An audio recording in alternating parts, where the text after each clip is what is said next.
অগ্ৰাচকৰ পৰা ঘগ্ৰাপাৰ তামোলপুৰৰ যিটো মূল পথ যিটোদি আমি ৰাষ্ট্ৰীয় ঘাইপথত মানে খুব সোনকালে কম সময়ত ওলাব পাৰে আৰু আমি কোকৰাঝাৰ ফালৰ পৰা নলবাৰীৰ পৰা আহিলেও সোনকালে তামোলপুৰ ফালে মানে আহিব পাৰে আৰু অত্যন্ত গুৰুত্বপূৰ্ণ বেমাৰ আজাৰ মানে এম্বুলেন্স এইবিলাক ছাৰ্ভিচৰ কাৰণে অত্যন্ত দৰকাৰ।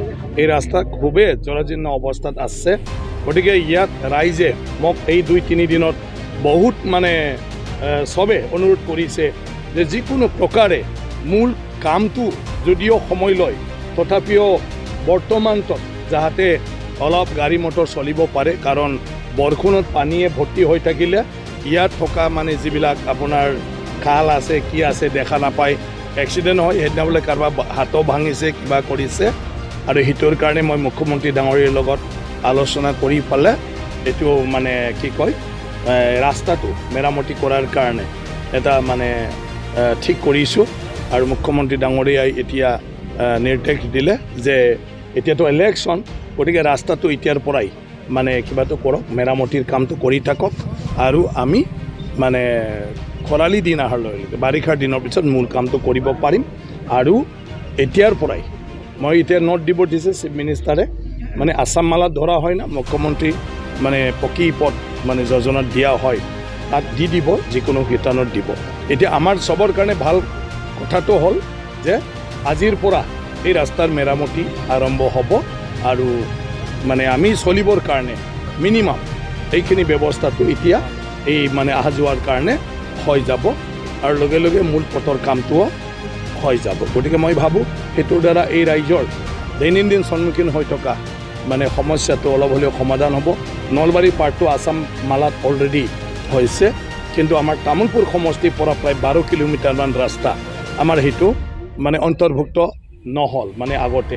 মই নাজানো, মইতো বিধায়কো নহওঁ ইয়াৰ পৰা, মানে কিবা কাৰণত হয়তো মিলাব নোৱাৰিলে, কিন্তু এতিয়া মুখ্যমন্ত্ৰী ডাঙৰীয়া নিজে মানে সেইখিনি মানে কি কয় নিৰ্দেশ দিলে, কথা দিলে আৰু অলৰেডি বিভাগীয় কৰ্তৃপক্ষ অলৰেডি তেওঁলোকে মানে ৰেগুলাৰাইজ কৰাৰ কাৰণে তেওঁলোকে মানে কি কয় সিদ্ধান্ত ল'লে। গতিকে সেই ৰাস্তাৰ কামটো চলি থাকিব। আজি নিৰ্বাচন আয়োগে অধিসূচনা জাৰি সম্ভাৱনা আছে, চবেই সেইটো কথাই চলি আছে আৰু হ'বও পাৰে, কাৰণ কিয় বিহুৰ আগত আমাৰ অসমৰ নিৰ্বাচন হ'ব আৰু বিহুৰ আগত বুলি ক'লে আমি 10 এপ্ৰিলৰ ভিতৰত নিৰ্বাচনটো হ'ব লাগিব। যদি 10 এপ্ৰিলত নিৰ্বাচন হ'ব লাগে তেতিয়াহ'লে মানে আৰু বেছি পিছুৱাই থাকিব নোৱাৰে, কাৰণ এতিয়া নিৰ্বাচনৰ প্ৰক্ৰিয়া বহুত আছে। এতিয়া আজি যদি অধিসূচনা জাৰি কৰে তেতিয়াহ'লে হয়তো 22-23 তাৰিখৰ ভিতৰত মানে শেষ নমিনেশ্যন হ'ব আৰু 24-25-26ৰ ভিতৰত মানে প্ৰাৰ্থীবিলাক উঠাই লোৱাৰ হ'ব। 25-26ত 26ৰ পৰা আপোনাৰ মানে কি কয় 25 এপ্ৰিলৰ ভিতৰত 9 দিন পৰিব। গতিকে যদি 7 তাৰিখত ভোট হয় কেম্পেইনৰ 9 দিনহে পাম, আৰু যদি মানে কি কয় 8 তাৰিখত নিৰ্বাচন হয় তেতিয়া আমি 10 দিন পাম, যদি 9 তাৰিখ 11 দিন, যদি 10 তাৰিখ 12 দিন। গতিকে কেম্পেইনৰ দিনটোতো ইমান থাকেই। গতিকে আজি যদি নহয় তেতিয়াহ'লে আমাৰ বিহুৰ আগত মানে মিলাই দিয়াটো খুবেই মুস্কিল, কাৰণ কেম্পেইনৰ কাৰণে যিখিনি সময় লাগে এইখিনি সময় মানে নাথাকিব। গতিকে সেইটোৰ কাৰণে মই ভাবোঁ আজি নহ'লে কালিৰ ভিতৰত মানে নমিনেশ্যন হ'বই। এতিয়ালৈকে ৰাইজৰটো গৰম হ'ব লগা নাই, ভোট দিবহে লাগে, কিন্তু ভিতৰে ভিতৰে পাৰ্টিবিলাকৰ অলপ গৰমটো হৈ আছে, আপোনালোকেও জানে, আৰু কেণ্ডিডেট হ'ব লগাবিলাক বেছি গৰম হৈ আছে, কাৰণ কেণ্ডিডেটৰ হাৰা জিকাৰ কথা আছে। গতিকে আজিৰ পৰা নটিফিকেশ্যন দিলে, অধিসূচনা জাৰি কৰিলে চবৰ গাত লাগি যাব আৰু মানে নিৰ্বাচন লাগি যাব। সেইটোৱে মাত্ৰ ঘোষণাটো বাকী আছে, ঘোষণা বাকিলে বা মানে ঘোষণা দিলে গোটেই পৰিৱেশ সলনি হৈ যাব। পাৰ্টিত যে 17 তাৰিখৰ পিছত 17 তাৰিখত দিল্লীত পাৰ্লিয়ামেণ্টাৰী বৰ্ডত আমাৰতো ডাঙৰ পাৰ্টি, আমাৰ অসমত মানে আমি ফাইনেল সিদ্ধান্ত ল'ব নোৱাৰোঁ।